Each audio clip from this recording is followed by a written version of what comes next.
All right, this is 1959 Ford F100. Call him Ike. I got a 2006 Mercury Marquis subframe that I'm going to put in it. I've also got a 351 Windsor that I'm gonna take this out, put the 351 Windsor in. So anyway, I started out. There's some good instruction and some good help on the web, but there's no definitive video on how to take the front clip off, meaning the fenders, inner fenders, grill, radiator core support, and all that off in one piece, which is what I want to do. I'm not going to be doing any work on the exterior, maybe just some minor stuff with Pour 15 on the fender wells, but that's it. So I took the obvious ones off. It's not a big secret on how to get a bumper off, so don't worry about that. But on both sides, you have this L bracket here that bolts in here and has a nut here. One of these bolts twisted off, which I kind of expected at least one of them to do. There's one identical one on the other side. Down here, next to the core support right there, is a bolt. It's about 1.5 inches long. It's got some rubber attached to it, but that was not too hard to get out with a big 3/4 inch with an extension and just a breaker bar. And then underneath here, these two right here have bolts that come through the floorboard, just to the left and underneath the clutch pedal to the right of the dimmer switch, and soak those with some PB blaster in it, and they come out pretty easy. The ones that were tough that I couldn't find, that nobody really had a good explanation of where they were, are in the door jambs. I'd be reasonably careful not to open this door and crunch my fender up. As you can see, I have a little bit of room to work, but that's it. So I'll show you on the right side since I've got the door open.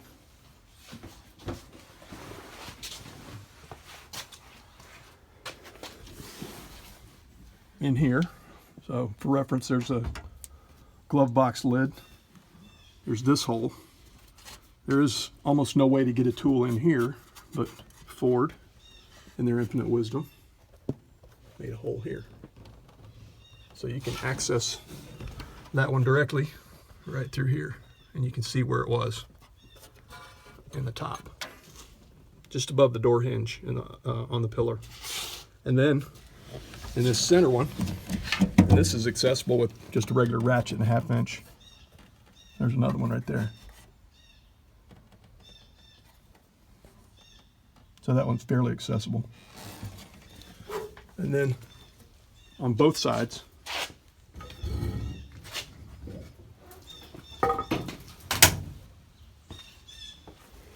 there is a nut right here at the bottom. You can see the inner fender, kind of the liner. There's some insulation in there, weather stripping, sort of sound deadening.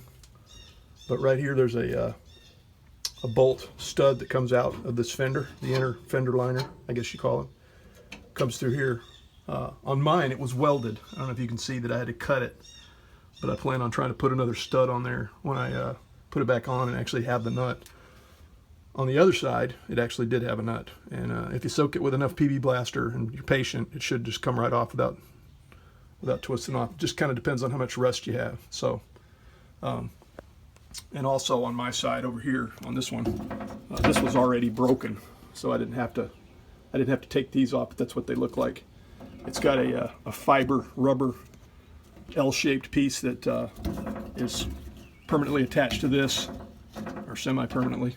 And this is the floorboard bolts that come through the floorboard, so you'll have to lift up whatever you have on a floorboard. I had some Dynamat, and it was pretty easy to get out. So the hard part's not to actually getting the bolts out and the nuts out. It's the discovery of which ones to take out, and the ones that are hard to find are the ones that are in this door pillar.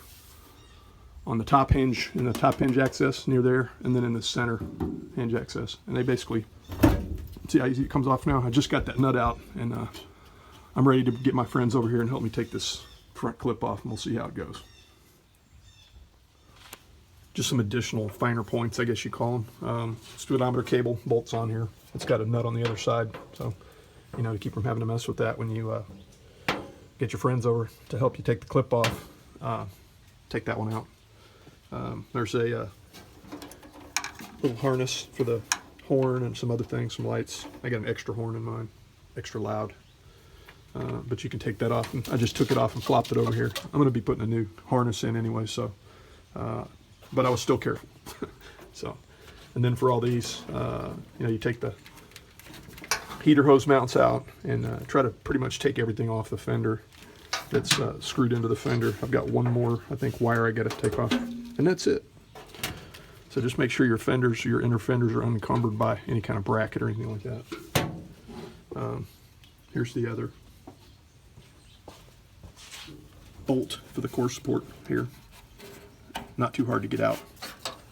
I drained all the fluid from the radiator, obviously. Took the hoses off and drained the engine as much as I could. I'll probably drain the oil out of the engine, of course, before I take that out. But to get the front clip off, I think I'm ready to just lift it up and take it off. A couple more oh by the ways. Do plan on taking the hood off before I try to take this clip off. And one thing that I've seen on videos and got recommended by the forum, those guys, 57 through 60 and Ford and Mercury panels and trucks, great source on Facebook, is drill a hole through your hood hinge, and you can put a either drill bit or a nail in to line it up when you put it back on, so you're not fitzing with it. It's a pretty effective way to keep the hood lined up. So anyway, I'm taking the hood off, but you can see this thing is loose, ready to go. Doesn't feel too heavy. So I'm happy with my progress so far. And I'll probably take this battery box out just to keep it out of the way. That's all.